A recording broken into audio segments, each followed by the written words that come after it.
এত গরমেও কাঁঠালটা কিছুতেই পাকছে না। জামাইদের কিন্তু কাঁঠাল পাকিয়ে মেসো জামাই ষষ্ঠী করাবেই। তো ছাদে নিয়ে চললো কাঁঠালটাকে নিয়ে।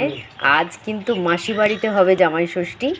তো মেসো চলে গেল ছাদে রোদের মধ্যে, কাঁঠালটাকে রেখে দিল, যদি পাকে জামাইরা এসে খাবে। এই যা। সুপ্রভাত বন্ধুরা, আজকের একটি নতুন ব্লগে সবাইকে স্বাগত। তোমরা সবাই কেমন আছো?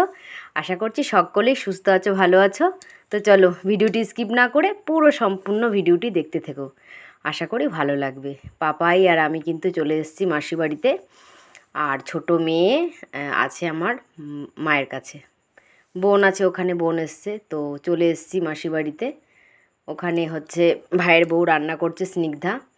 ও খুব সুন্দর রান্না করে, একদম হাঁড়িতে বসিয়ে দিয়েছে চিকেন কষানোর গন্ধ একবারে রাস্তার ওপারে চলে গেছে। তো গন্ধ শুকতে শুকতে চলে এসেছি। আর এই দিকে ছোটো ভাই চলে এসছে সোনাইকে নিয়ে। সোনাই ছিল আমার বাপের বাড়িতে, আর এই যে বোনকেও নিয়ে চলে এসছে। মা আর তোজো হয়তো একটু পরে আসবে, মা আর তোজোকে আনতে গেছে বড় ভাই। তো রান্না কিন্তু হয়ে গেছে, কাসুরি মেথি দেওয়া হয়ে গেছে। তো তারপরেই কিন্তু রান্না একদম কমপ্লিট। এবার চলে এসছে, দেখো বড় ভাই চলে গিয়েছিল আমার মাকে আর আমার বোনের ছেলে তোজোকে আনতে। আমার হিরো বাবু চলে এসেছে, লাল টুপি পরে, নীল জুতো পরে, হোয়াইট শার্ট পরে। তো প্রথমে নাম ছিল না, আসলে অনেক দিন পর এসছে তো। আর আজ প্রচণ্ড গরম, বাপরে বাপ, একদম রোদের তাপ প্রচণ্ড। তো রান্নাবান্না কিন্তু কমপ্লিট হয়ে গেছে, আগেই বললাম। সববার স্নান হয়ে গেছে। তো এটা হচ্ছে বড় ভাইয়ের রুম, এখানে এসি আছে। তো তার জন্য খাবার দাবার নিয়ে সমস্ত ওই ঘরে চলে এসেছি। এখানে সবাই মিলে খাওয়া দাওয়া করব। ওই আমি, মাসি, ভাই সবাই মিলে আনা নেওয়া করলাম আর কি। এখানে হয়েছিল আমের চাটনি, ওটা হচ্ছে পাঁপড়, এটা ছিল ভাত।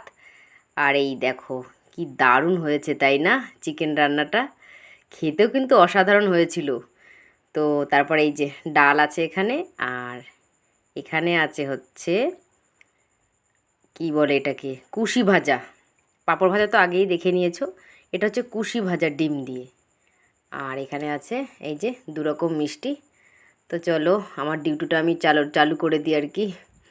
সবাইকে পরিবেশন করে দিলাম।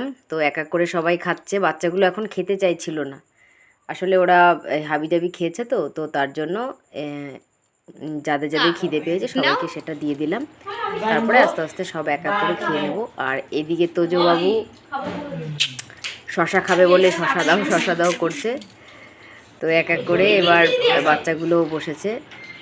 আর বড় ভাই প্রথমে বসেনি, আমাদের সাথে বসেছে। তো খাওয়া দাওয়া করে নিচ্ছে এবার। তো সব শেষে মাসি, আমি, মা সবাই মিলে বসেছি।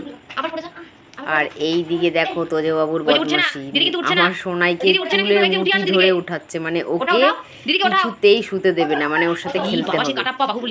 ও শুলে হবে না, ওর সাথে খেলতেই হবে। সেই চুলের মুঠি ধরে ওকে উঠিয়ে দিল। তো তারপর এই যে মাসির বাড়ি স্নান করেছিলাম, ছাদে উঠেছি, সেই জামা প্যান্টগুলো তুললাম। তুলে মাসির গাছপালাগুলো দেখছিলাম, অনেক দিন ছাদে আসা হয় না। তো অনেক কিছুই আছে, লেবু গাছ, ভেন্ডি গাছ, আরও কী কী আছে, অ্যালোভেরা গাছ আছে। এটা দেখো কত সুন্দর একটা বট গাছ হয়েছে তাই না, দারুণ লাগছিলো বেশ। তো আমি কিন্তু জামা প্যান্ট তুলে চলে এসেছি বাড়িতে। দুজন পড়তে আসবে 4টের সময়। আর পাপাইও চলে এসছে আমার সাথে, ওরও একটু পড়া ছিল। তো ওর পড়াটা করে নিচ্ছিল, আর আমি ভিডিও করছিলাম, আর ও একটু হাসছিল আর কি। আমি ভিডিও করলে ও হেসে দেয় খালি। তো তারপর আর কি ওদেরকে পড়ালাম।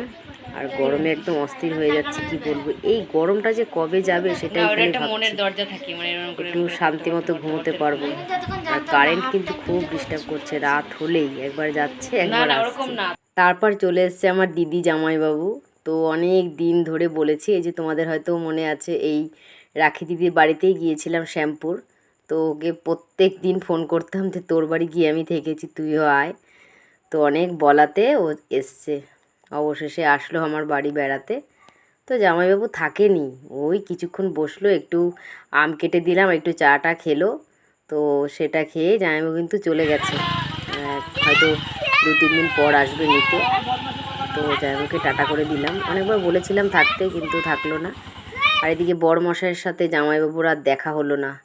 জামাইবাবু যাওয়ার পরপরই ও জিলাপি আর ওই যে চপ নিয়ে চলে এসছে। একটু দেরি হয়ে গেছে ওর, কিন্তু দেখা হলো না, কি আর করা যাবে, জামাইবাবুর একটু তাড়া ছিল। তো ওই জিলিপি আর ওই চপ সবাই মিলে খাওয়া দাওয়া করে নিয়ে রাতের কি মেনু সেটাই একবার দেখো। চিকেন করব, এটা হচ্ছে চিলি চিকেন করব, আর চাল ভিজিয়ে রেখেছি, একটু ফ্রাইড রাইস আর চিলি চিকেন করব।